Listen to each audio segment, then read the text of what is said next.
Assalamualaikum warahmatullahi wabarakatuh.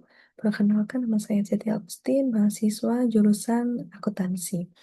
Pada kesempatan kali ini, saya akan mempresentasikan materi mengenai tanggung jawab sosial perusahaan atau Corporate Social Responsibility yang sering disingkat dengan CSR. Materi ini membahas bagaimana perusahaan tidak hanya berorientasi pada keuntungan, tetapi juga memiliki tanggung jawab sosial dan juga lingkungannya. Nah, Corporate Social Responsibility atau CSR ini adalah komitmen perusahaan untuk bertindak secara etis, berkontribusi pada pembangunan ekonomi berkelanjutan, serta meningkatkan kualitas hidup karyawan, komunitas lokal, dan juga masyarakat luas. Nah, inti dari konsep CSR ini adalah bahwa perusahaan tidak hanya mengejar laba atau profit semata, tetapi juga memperhatikan dampak sosial dan lingkungan dari aktivitas bisnisnya. Selain itu, CSR berorientasi pada keberlangsungan jangka panjang, sehingga perusahaan dapat terus berkembang tanpa merugikan masyarakat dan juga lingkungan. Setelah memahami pengertian dan juga konsep dasar dari CSR, selanjutnya kita akan membahas mengapa perusahaan perlu melaksanakan CSR. Perusahaan melaksanakan CSR karena aktivitas bisnis yang dijalankan memiliki dampak langsung terhadap masyarakat dan juga lingkungan. Selain itu, terdapat tuntutan etika, hukum, dan sosial dari berbagai pemangku kepentingan seperti konsumen, pemerintah, dan juga masyarakat. Pelaksanaan CSR juga penting untuk menjaga keberlangsungan usaha serta membangun dan mempertahankan reputasi perusahaan di mata publik. Alasan-alasan tersebut didukung oleh berbagai teori yang menjadi landasan pemikiran CSR, yaitu landasan teori ini terdiri dari beberapa teori utama ya. Yang pertama adalah stakeholder theory yang dikemukakan oleh Freeman. Nah, Freeman menyatakan bahwa perusahaan bertanggung jawab kepada seluruh pemangku kepentingan, bukan hanya pemegang saham saja. Teori yang kedua, konsep triple bottom line dari Elkington yang menekankan keseimbangan antara people, planet, dan juga profit. Teori yang ketiga, legitimasi teori yang menjelaskan bahwa CSR membantu perusahaan memperoleh kepercayaan serta penerimaan dari masyarakat. Selanjutnya, kita akan melihat bagaimana CSR ini diterapkan dari sudut pandang kepemimpinan dalam perusahaan.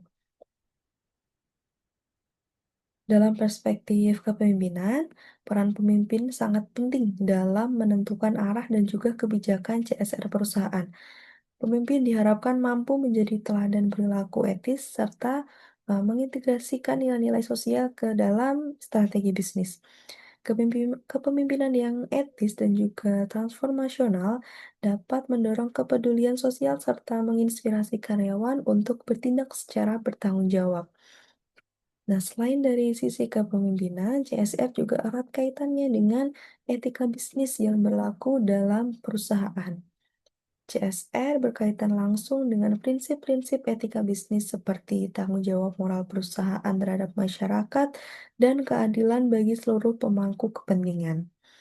Perusahaan juga dituntut untuk bersikap jujur dan juga transparan dalam menjalankan aktivitas bisnisnya. Oleh karena itu, CSR ini bukan hanya kegiatan amal, melainkan bagian dari kewajiban etis yang harus dilakukan oleh perusahaan. Implementasi CSR dapat diwujudkan dalam berbagai bentuk kegiatan nyata dan dapat diwujudkan dalam beberapa bidang. Yang pertama, di bidang sosial, perusahaan dapat memberikan pendidikan, beasiswa, layanan kesehatan, serta pemberdayaan UMKM. Kemudian di bidang lingkungan, CSR dilakukan melalui pengelolaan limbah, pengurangan emisi, dan pelestarian sumber daya alam. Kemudian di bidang ketenagakerjaan, CSR mencakup keselamatan dan kesehatan kerja, keadilan upah, serta pengembangan kompetensi karyawan. Sedangkan di bidang konsumen, CSR diwujudkan melalui kualitas dan keamanan produk, perlindungan konsumen, dan juga penyampaian informasi yang transparan. Nah, pelaksanaan CSR tentu memberikan berbagai manfaat, terutama bagi perusahaan itu sendiri. Pelaksanaan CSR memberikan banyak manfaat bagi perusahaan, antara lain meningkatkan citra dan juga reputasi perusahaan di mata masyarakat. CSR juga membantu membangun kepercayaan publik serta mengurangi risiko sosial dan lingkungan. Dalam jangka panjang, CSR mendukung keberlanjutan bisnis sehingga perusahaan dapat bertahan dan berkembang secara berkelanjutan.